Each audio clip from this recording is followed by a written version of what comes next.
Hello everyone, আসসালামু আলাইকুম। কেমন আছেন সবাই? আই হোপ সবাই বেশ ভালো আছেন।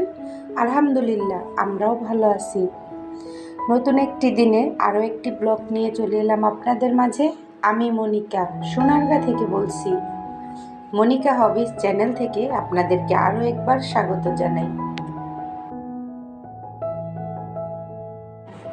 তো ভিডিওর শুরুতেই বলে দিচ্ছি, যারা আমার ভিডিওটি দেখছেন অবশ্যই একটি লাইক করে ভিডিওটি কন্টিনিউ করবেন।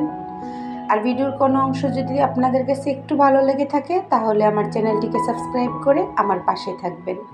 আর যারা অলরেডি এই কাজটি করে দিয়েছেন তাদেরকে জানাই অসংখ্য ধন্যবাদ।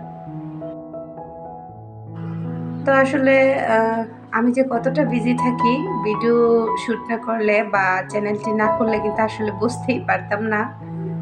দুই ছেলেকে নিয়ে মোটামুটি সংসারে কিন্তু অনেকটা সময়ই চলে যায়, ভিডিও শ্যুটও করা হয় না আর আপলোড দিতেও পারি না। তো আসলে আমার মন চায় না নাকি সময় পাই না, আল্লাহ তালাই ভালো জানে। কারণ আমার অনেক আপুকেই দেখি যারা এই ব্লগ চ্যানেল করে, তো তারা কিন্তু অনেক ব্যস্ততার মাঝেও প্রতিদিনই ভিডিও আপলোড দিতে পারে, কিন্তু আমার ক্ষেত্রে কিন্তু আসলে ওই রকমটা হয়ই না।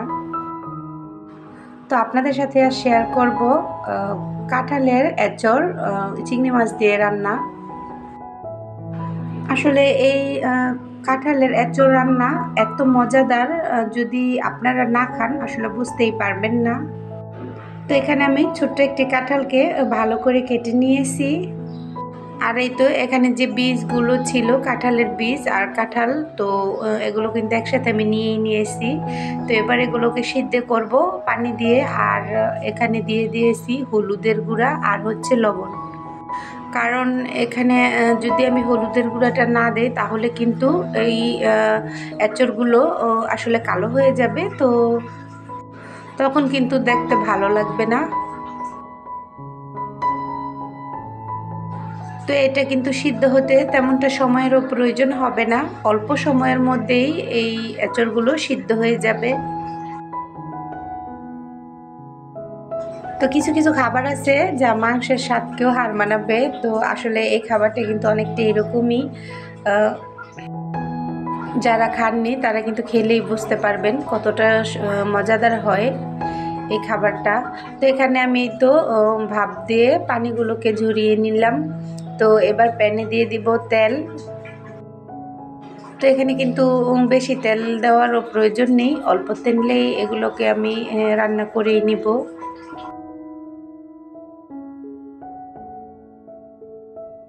তো তেলটা গরম হওয়ার পর দিয়ে দিব পেঁয়াজ কুচি। এখানে প্রায় 1 কাপের মতো হবে পেঁয়াজ কুচি দিয়ে দিয়েছি। তো আসলে সংসার ছোট অথবা বড়, সংসারের কাজ কিন্তু থাকবেই।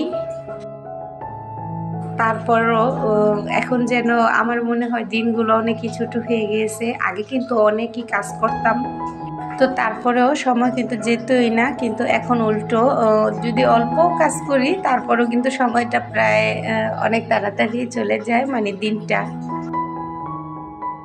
তো পেঁয়াজটা হালকা ভেজে নেওয়ার পর এতে দিয়ে দিব চিংড়ি মাছগুলো। তো এতে কিন্তু চিংড়িগুলো ভাজা হয়েই যাবে।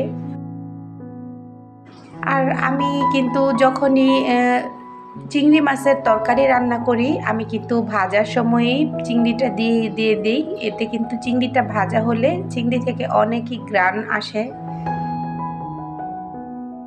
তো দিয়ে দেব আদা রসুনের পেস্ট পরিমাণ মতো।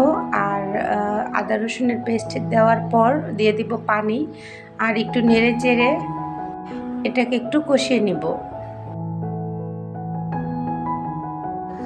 তো দিয়ে দিলাম হলুদের গুঁড়া, এখানে প্রায় 1 টেবিল চামচ হলুদের গুঁড়া।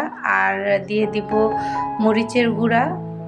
তো যেহেতু বাচ্চারা খাবে তো মরিচের গুঁড়া কিন্তু পরিমাণ একটু কমই দিয়ে দিব, কারণ এমনিতেও আমার এই মরিচের গুঁড়া কিন্তু অনেকই ঝাল। কেননা এগুলো আমি নিজের হাতে গুঁড়ো করেছি। আর দিয়ে দিব এখানে লবণ।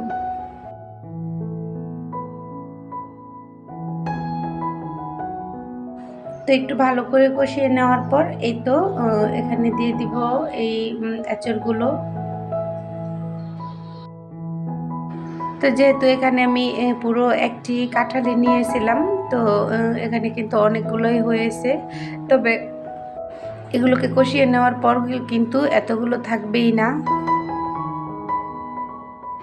এগুলো কিন্তু ভর্তার মতো হয়ে যাবে আর অল্প একটু হয়ে যাবে।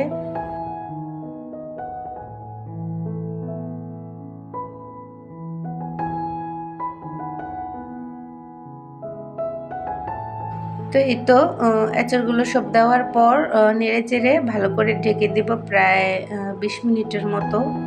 তো এই তো ঢাকনা উঠানোর পর কিন্তু এগুলো অনেকটাই গলে গিয়েছে, তো নেড়ে চেড়ে নামিয়ে নিব।